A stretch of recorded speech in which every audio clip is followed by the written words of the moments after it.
Hello friends, welcome to the channel. इस video में हम लोग प्रीवियस ईयर क्वेश्चन को करेंगे जो computer operator and programming assistant 2018 Rajasthan का क्वेश्चन है।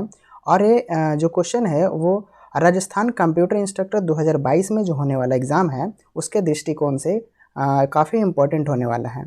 ये क्वेश्चन जो है सो टीजीटी के लिए और भी इम्पोर्टेंट होगा क्योंकि इसका सिलेबस और लेवल टीजीटी के लेवल से मैच करता है। तो आप इस वीडियो को ज़रूर देखेंगे। और इस वीडियो में टोटल मैं 40 क्वेश्चन करूंगा और इस पेपर में जो क्वेश्चन है टोटल 150 क्वेश्चन है। लेकिन इसके पहले वीडियो में बना चुका हूं जिसमें मैं 40 क्वेश्चन कर चुका हूं कंप्यूटर का, और इस वीडियो में 40 क्वेश्चन मैं करूंगा अभी। और जो 20 क्वेश्चन कंप्यूटर का था वो टैली से रिलेटेड था, तो वो इम्पोर्टेंट रखता नहीं है राजस्थान कंप्यूटर इंस्ट्रक्टर के पॉइंट ऑफ व्यू से। इसलिए इसमें मैं 40 क्वेश्चन करूंगा जो 110 से स्टार्ट करके 150 तक चलेगा। तो अगर आप पहले के वीडियो नहीं देखे हैं इसमें जो 40 क्वेश्चन और कराए हैं मैंने, तो उसे आप ज़रूर पहले जा कर के देख लें। इसका पार्ट 1 बन चुका है और मैं इस वीडियो को पार्ट 2 के रूप में लेकर के आया हूँ। और अगर आप राजस्थान कंप्यूटर इंस्ट्रक्टर का तैयारी कर रहे हैं, टीजीटी का हो या पीजीटी का, खैर इसका प्रीवियस ईयर तो क्वेश्चन मिलेगा नहीं क्योंकि इसका जो एग्ज़ाम है ये पहली बार हो रहा है। तो आप इसके लेवल का, इसके सिलेबस के अनुसार जो भी एग्ज़ाम हुआ है राजस्थान में, या फिर राजस्थान के अलावा DSSB का एग्ज़ाम है, फिर HTT का एग्ज़ाम है, या फिर UPPSC का एग्ज़ाम है, आप उससे क्वेश्चन प्रीवियस ईयर उसका क्वेश्चन ले सकते हैं और वहाँ से आप अपना प्रैक्टिस को और बेहतर बना सकते हैं। तो चलिए इस वीडियो को स्टार्ट करते हैं और क्वेश्चन को सॉल्व करना स्टार्ट करते हैं। तो यहाँ पर 111 क्वेश्चन में बोलता है how many networks are allowed under class C in IPv4 addressing format. यहाँ पे क्लास सी नेटवर्क में IPv4 में कितना नेटवर्क होगा, कितना नेटवर्क पॉसिबल हो सकता है। तो आप जानते हैं कि जो हेडर होता है वो 32 बिट का होता है, और इसमें एक नेट आईडी पार्ट होता है, एक होस्ट आईडी पार्ट होता है। पहले क्या होता है, नेट आईडी होता है, और दूसरा में क्या होता है, होस्ट आईडी होता है। उसके बाद इसका जो पार्टीशन है वो 4 फॉर्मेट में होता है, यानी 4 पार्ट में होता है इसका पार्टीशन, जिसमें 8 बिट मिलकर के होते हैं। तो जो नेट आईडी होता है क्लास सी में, यानी नेटवर्क आईडी, वो 3 पार्ट को मिला करके बनाया जाता है, यानी टोटल कितना हो गया 24। और 24 में जो 3 बिट होता है, जो पहले का 3 बिट होता है यानी 110, ये 3 बिट होता है और रिजर्व होता है, इसके बाद ही हम आगे नेटवर्क पॉसिबल होता है। यानी 3 बिट अगर हम हटा दें 24 में से तो 21 बच जाएगा, यानी 2 to the power 21 नेटवर्क इससे बनाया जा सकता है। किससे, क्लास सी से। तो आप क्लास सी के बारे में, क्लास ए के बारे में, क्लास बी के बारे में, क्लास डी के बारे में और क्लास ई के बारे में आप सही से पढ़ लेंगे। जितना 5 क्लास होता है IPv4 में, तो नेटवर्क में जो भी क्लास होता है आप उसे बढ़िया से देख लेंगे और उसका कॉन्सेप्ट अच्छे से क्लियर कर लेंगे। तो इसमें जो इसका क्वेश्चन के अनुसार जो पूछ रहा है नेटवर्क पॉसिबल कितना होगा, तो कितना हो जाएगा 2 to the power 21, यानी ऑप्शन नंबर सी। नेक्स्ट है 112, which low power WLAN technology that facilitates interoperability among mobile and portable consumer devices, it is also called baby Bluetooth. तो इसमें से किस चीज़ को बेबी ब्लूटूथ कहा जाता है, मतलब कि कौन सी शक्ति वाली लैन WLAN तकनीक को मोबाइल और पोर्टेबल उपभोक्ता उपकरणों के बीच अंतर को सुविधाजनक बनाती है और जिसे बेबी ब्लूटूथ के नाम से भी जाना जाता है।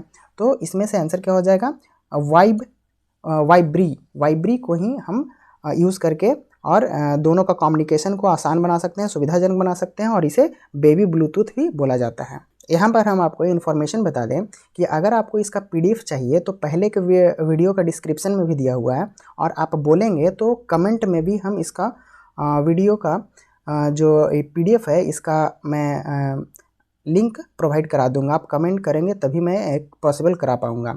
और अगर आपको कोई भी कंप्यूटर साइंस से रिलेटेड स्टडी मटेरियल चाहिए तो उसे भी आप बताइए कि कौन से सब्जेक्ट का चाहिए, कौन से टॉपिक पे चाहिए, मैं उसे भी प्रोवाइड कराने का कोशिश करूँगा। यहाँ पे 113 क्वेश्चन में बोल रहा है, if you wish to extend the length of the network without having the signal degrade you would use बोल रहा है कि इसमें अगर कोई भी आपके पास नेटवर्क है और वो बहुत ज़्यादा लंबा है, एक्सटेंड उसको करना है, और आपको चाहिए कि उसमें जब हम सिग्नल भेजें तो डिग्रेड ना हो जाए, यानी कम ना हो जाए उसका सिग्नल का स्ट्रेंथ, तो उसमें हम लोग कौन सा डिवाइस को यूज़ करेंगे? तो इसमें रिपीटर को यूज़ किया जाता है। किसके लिए? कि रिपीटर क्या करता है कि सिग्नल को स्ट्रेंथ को बनाए रखता है, उसे बूस्ट करने का काम करता है। अब नेक्स्ट है 114 number question, which protocol provide a by directional interactive text oriented communication using a virtual terminal connection?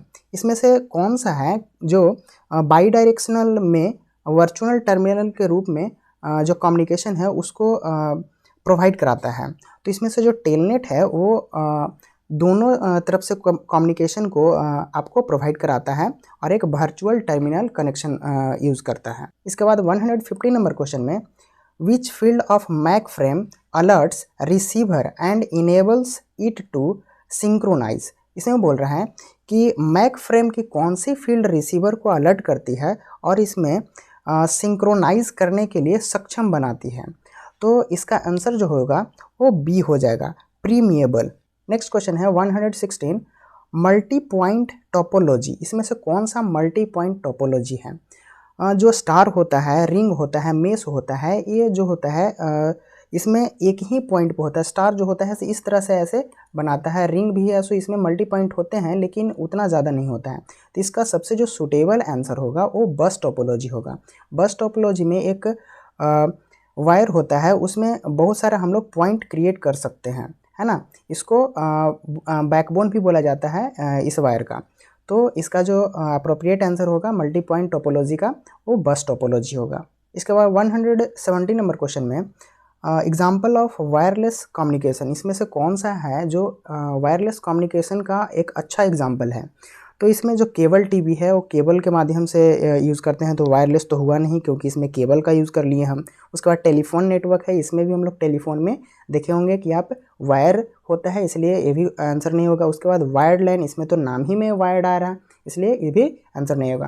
यानी रेडियो वेव्स, इसमें क्या है कि वेव को यूज़ किया जाता है, इसलिए ये वायरलेस कम्युनिकेशन है, इसलिए इसका आंसर क्या हो जाएगा? सी। नेक्स्ट क्वेश्चन 118 है, N IP address consist of bytes. इसमें बाइट्स पूछ रहा है और हम लोग बीट में पढ़े हुए हैं, यानी बीट में हम लोग जानते हैं कि जो आईपी एड्रेस होता है वो 32 बीट का होता है। तो 32 बीट को आप जब बाइट में कन्वर्ट करेंगे तो कितना आ जाएगा? 2⁴ को अगर हम कम्बिनेशन लेते हैं तो क्या हो जाएगा? 4 बाइट हो जाएगा। यानी एक बीट में कितना होता है? 8 बीट होता है ना। एक बाइट में 8 बीट होता है, तो उसी तरह से 4 बाइट में 32 बीट हो जाएगा। यानी इसका आंसर क्या हो जाएगा? बी 4। 190 नंबर क्वेश्चन में, device that encodes digital signal into analog signal. इसमें से कौन सा है जो डिजिटल सिग्नल से एनालॉग सिग्नल में कन्वर्ट करता है? तो मोडम है, वो दोनों तरह से काम करता है, आपको डिजिटल सिग्नल से एनालॉग, एनालॉग से डिजिटल, यानी वो दोनों रूप से अच्छे से काम करता है, इसलिए इसका आंसर क्या हो जाएगा आपका? सी। इसके बाद 120 क्वेश्चन में, controlling access to a network by analysing the incoming and outgoing packet is called. इसमें से बोल रहा है कि आउटगोइंग और इनकमिंग पैकेट का विश्लेषण करके उसके नेटवर्क में पहुंच को नियंत्रित कौन करता है, यानी कंट्रोलिंग कौन करता है? तो इसमें जो फिल्ट्रेशन का एक है, लेकिन इसमें सारे ऑप्शन में फिल्ट्रेशन तो है, लेकिन हमें देखना होगा कि जो डेटा आ रहा है, हमें जब भी नेटवर्क में हम लोग एक्सेस करते हैं तो किसी भी चीज़ को क्या करते हैं? एक्सेस, और जो डेटा होता है वो पैकेट के फॉर्म में होता है, यानी नेटवर्क में कोई भी डेटा जब पास करते हैं तो पैकेट के फॉर्म में होता है, इसलिए यहाँ पे पैकेट फिल्ट्रेशन इसका आंसर हो जाएगा, यानी 120 का आंसर सी। नेक्स्ट क्वेश्चन है 121, IRC स्टैंड फॉर IRC का फुल फॉर्म यहाँ पे पूछ रहा है, तो इसका क्या हो जाएगा? इंटरनेट रिले चैट, यानी इसका आंसर हो जाएगा डी।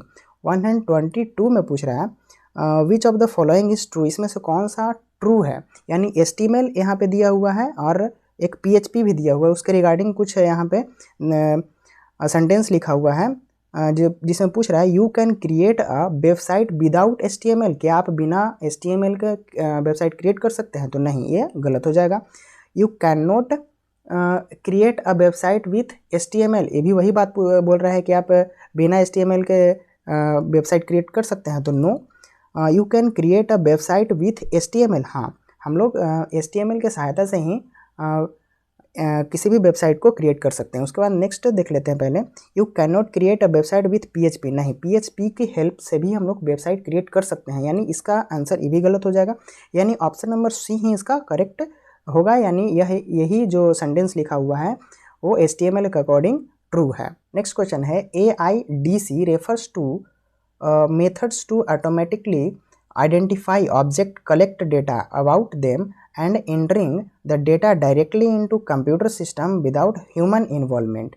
इसमें से AIDC का मेन रूप से यहाँ पे फुल फॉर्म है, तो उसमें पूछ रहा है कि एक मेथड है जो रेफर करता है जितना भी ऑब्जेक्ट होता है, कलेक्शन ऑफ डेटा होता है, उस सारे को डायरेक्टली रूप से कंप्यूटर में एंटरिंग करा देता है विदाउट ह्यूमन का इन्वॉल्वमेंट का। उसका AIDC क्या रेफर करता है, तो इसका मेन रूप से यहाँ पे फुल फॉर्म आपको याद रखना है। तो इसका फुल फॉर्म क्या हो जाएगा, automatic identification and data capture, यह बी इसका आंसर हो जाएगा।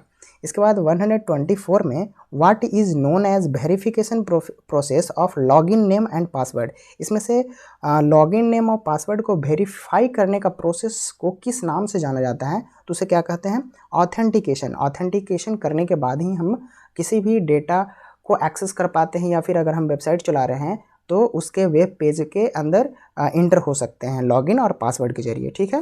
नेक्स्ट क्वेश्चन है 125, for which industry of QR code was first designed in Japan.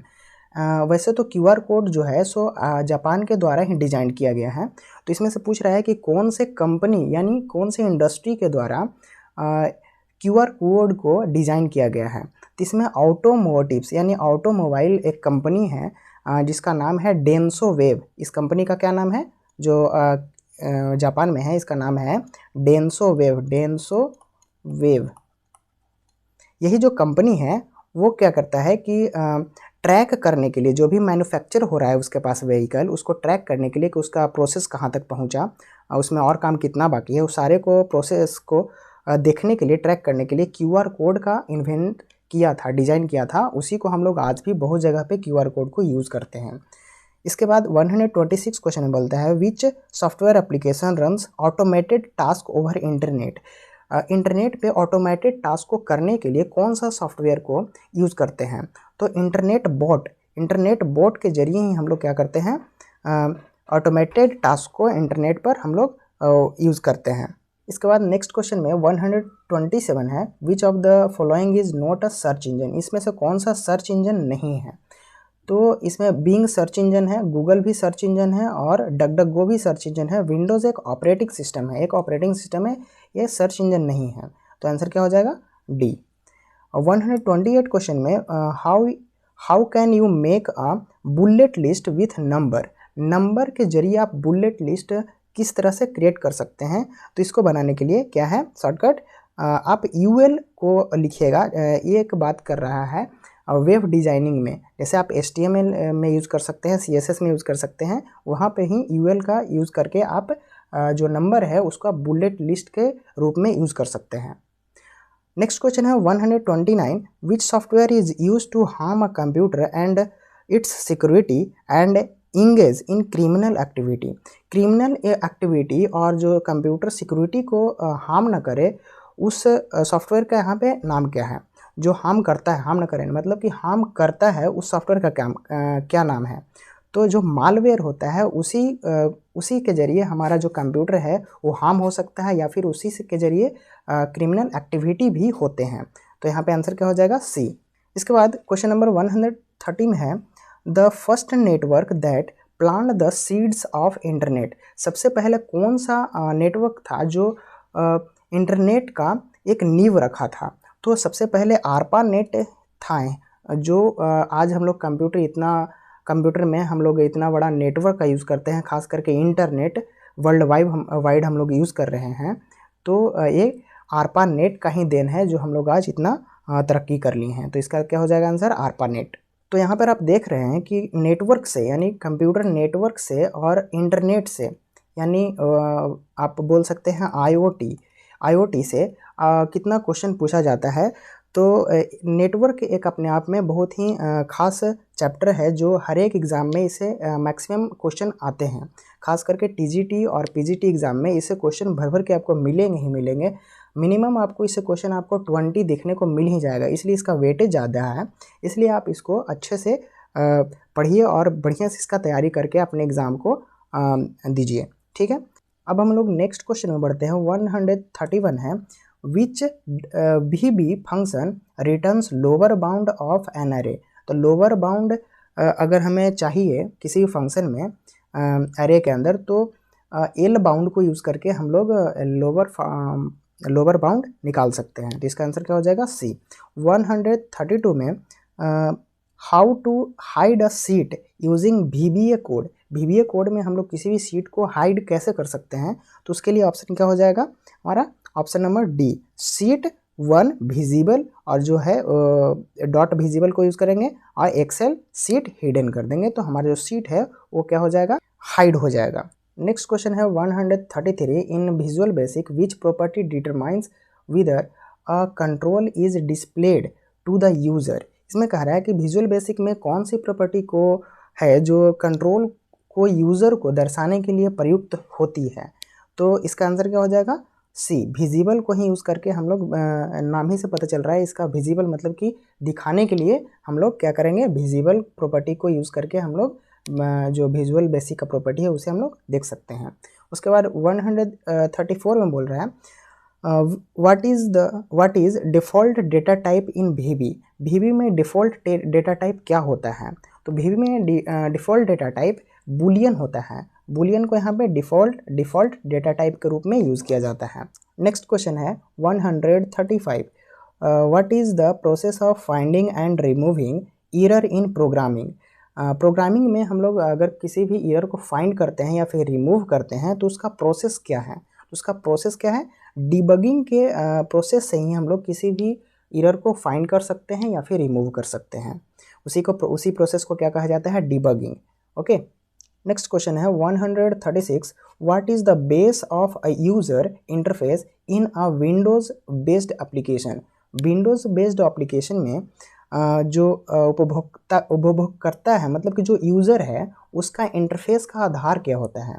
तो उसका इंटरफेस का आधार देखें तो उसका फाइल होता है। फाइल के माध्यम से ही वो सारा काम कर पाता है, क्योंकि वो GUI है जो विंडोज़ है, सो ग्राफिक यूज़र इंटरफेस पे काम करता है।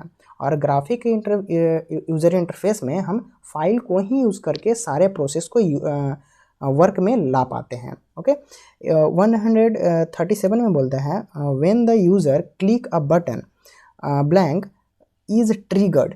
तो जब यूज़र बटन को क्लिक करता है तो क्या इवेंट ट्रिग होता है? ट्रिग मतलब कि कोई भी एक्शन परफॉर्म होना, कोई भी एक्शन परफॉर्म होना को ही ट्रिग्ड बोलते हैं, ट्रिगर्ड बोलते हैं। तो इसमें इसका आंसर क्या आ जाएगा? इवेंट। कोई भी इवेंट वहाँ पे एक्शन होगा, कोई भी जो वर्क है वो एक्शन में आ जाएगा, यानी इवेंट उसको कहलाता है। तो यहाँ पे इसका ब्लैंक्स में एन इवेंट इज ट्रिगर्ड। उसके बाद नेक्स्ट क्वेश्चन है 138, which windows in VB in is use to display property of selected object. इसमें VB में कौन सी विंडो का जो प्रयोजिक चयनित ऑब्जेक्टिव की प्रॉपर्टी प्रदर्शित करने में किया जाता है? तो इसका आंसर क्या हो जाएगा? इसका आंसर हो जाएगा आपका सी, प्रॉपर्टी विंडो की ही मदद से हम लोग VB में कोई भी प्रॉपर्टी को सिलेक्ट करके, किसी भी ऑब्जेक्ट को सिलेक्ट करके उसका प्रॉपर्टी हम दर्शा सकते हैं, यानी उसको प्रॉपर्टी विंडो बोला जाता है। नाम से यहाँ पे पता चल रहा है, इसलिए ये आपका बहुत ही आसान क्वेश्चन है। नेक्स्ट क्वेश्चन है 139, in visual basic cancel button property belongs to which object. बोल रहा है कि यहाँ पे कैंसिल बटन प्रॉपर्टी है वो किस ऑब्जेक्ट से बिलोंग करता है, किस ऑब्जेक्ट के अंतर्गत आता है।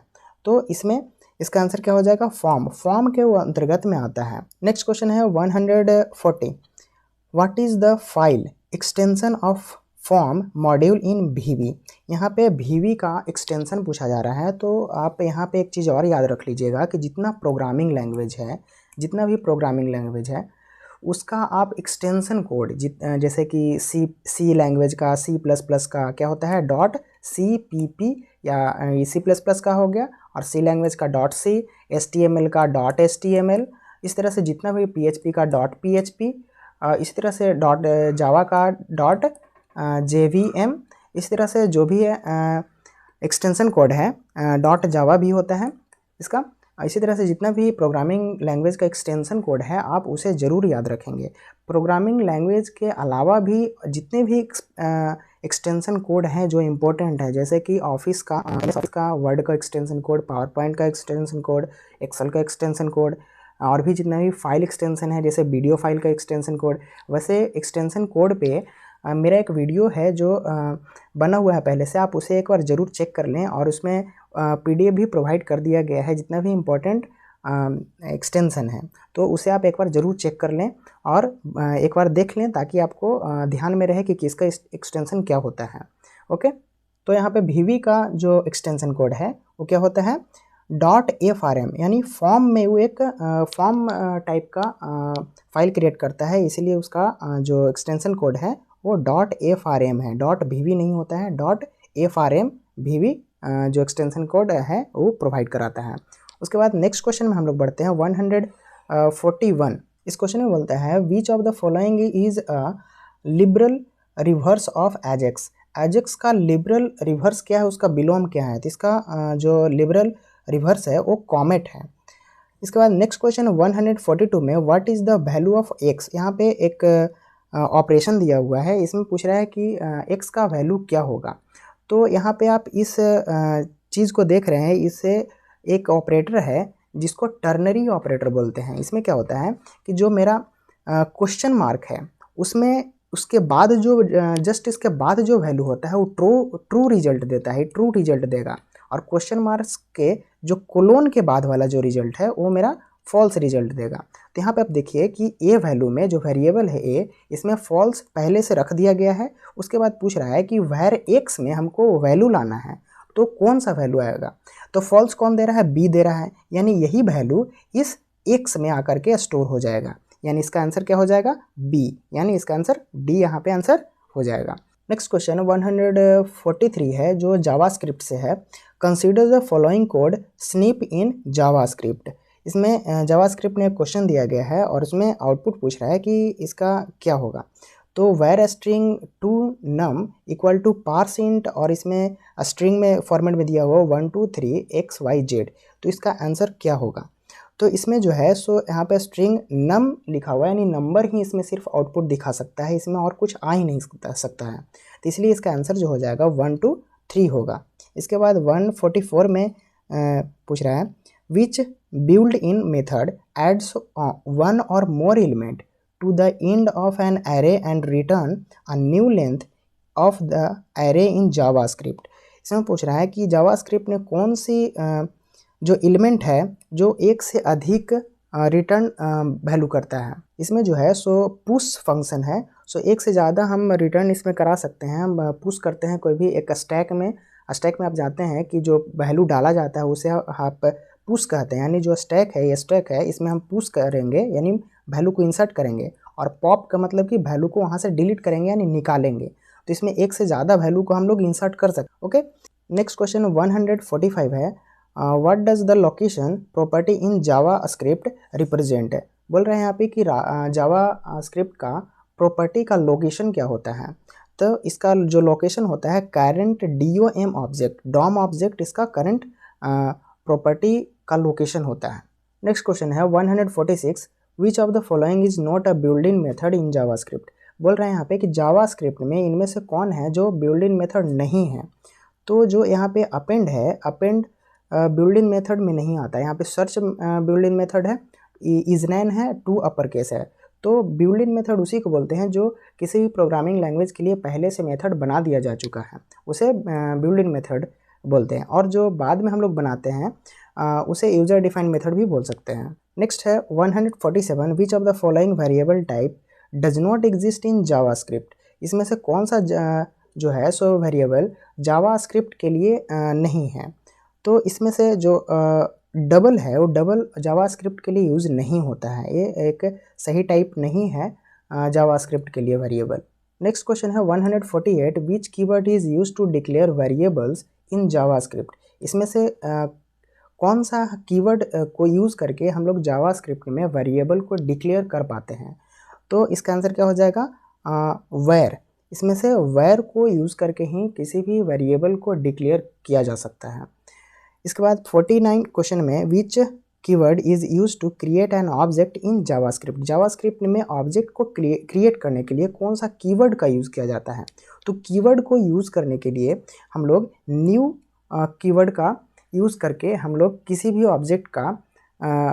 ऑब्जेक्ट को जावास्क्रिप्ट में बना सकते हैं, क्रिएट कर सकते हैं। नेक्स्ट एंड लास्ट क्वेश्चन है 150, what should appear at the very end of users JavaScript. JavaScript में यूज़र के द्वारा जो सबसे लास्ट में अपीयर किया जाता है वो कौन सा स्क्रिप्ट होता है। तो फर्स्ट में तो हम लोग स्क्रिप्ट यूज़ करते हैं, लेकिन जब हम लोग लास्ट में यूज़ करते हैं तो ब्रैकेट के अंदर स्लैश लगाकर स्क्रिप्ट लिखते हैं। तो इसमें सबसे ही लास्ट स्क्रिप्ट कहलाता है जावास्क्रिप्ट का। तो इसका ऑप्शन नंबर ए हो जाएगा। तो आपको ये वीडियो कैसा लगा उस ज़रूर बताइएगा कमेंट करके, और आपको अच्छा लगा है तो आप लाइक भी कीजिएगा और इस चैनल को सब्सक्राइब कीजिए। अगर आप राजस्थान या फिर किसी भी कंप्यूटर टीचर का खास करके आप प्रिपरेशन कर रहे हैं तो इस चैनल को ज़रूर आप सब्सक्राइब कीजिए। और मैं इसका PDF भी प्रोवाइड कर रहा हूँ आपके कमेंट के माध्यम से। और जो भी स्टडी मटेरियल है कंप्यूटर साइंस का, आप उसे बताइए कि कौन सा आपको स्टडी मटेरियल चाहिए, तो उसे भी मैं कमेंट में डाल दूँगा। ओके। और ये वीडियो जो है सो TGT के लिए इम्पोर्टेंट है, क्योंकि इसमें जो क्वेश्चन का लेवल है वो TGT के लिए ही है। आप अगर PGT का वीडियो अगर चाहते हैं तो उसके लिए भी कमेंट में आप कमेंट करें। मैं कोई भी जो पेपर है खास करके राजस्थान में ही जो हुआ है पेपर, उसी से रिलेटेड जो क्वेश्चन होगा मैं क्वेश्चन ज़रूर लेकर के आऊँगा। उसमें मैं डिटेल डिस्कशन भी करूँगा और उसका मैं PDF भी प्रोवाइड कराऊँगा। ओके। इस वीडियो में इतना ही रखते हैं, तब तक के लिए धन्यवाद, थैंक यू।